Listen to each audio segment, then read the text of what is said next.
It's a significant day today. The Congress is all set to unveil its election manifesto, and all eyes will be on Rahul Gandhi, who's pushing for quotas within the private sector. Now, the manifesto to be unveiled by the UPA chairperson Sonia Gandhi along with the Prime Minister Dr. Manmohan Singh is expected to address several key issues. All the private sector in their social responsibilities are to take care of all these marginalized societies, which they never do. With that, the Congress leaders setting the record straight, gearing up for the renewed thrust of quotas in the private sector. Sources say the push for SC/ST quotas in the private sector will be high on agenda today when Congress unveils its manifesto. In a private sector, you cannot force the management to have reservation for the backward classes and castes. Even Priyanka Gandhi making a late-night stop at the party headquarters to check on the preparations on the manifesto. With several other areas of focus from right to health to pension schemes and women's reservations set to figure later today.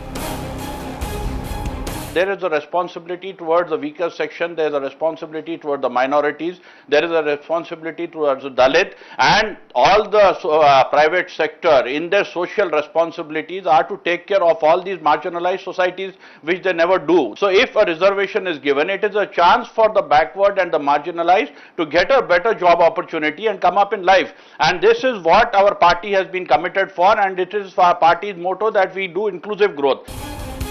But the opposition is already slamming the timing of the Congress's proposed move. Congress is thinking about it now, and after all, they've been in power for last 10 years. If they really had their heart on that matter, they could have actually implemented in the 10 years. They didn't have to wait for another manifesto to come to give that promise. With the left questioning the Congress over the introduction of quotas in the private sector, which is bound to ruffle India Inc. But the way Congress is trying to make use of it as an election agenda, and by holding out the promise that they will do it in the private sector, is not possible. In a private sector, you cannot force the management to have reservation for the backward classes and castes.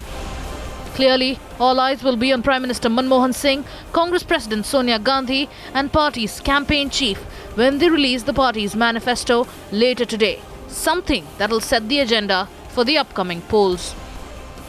Bureau Report, Times Now.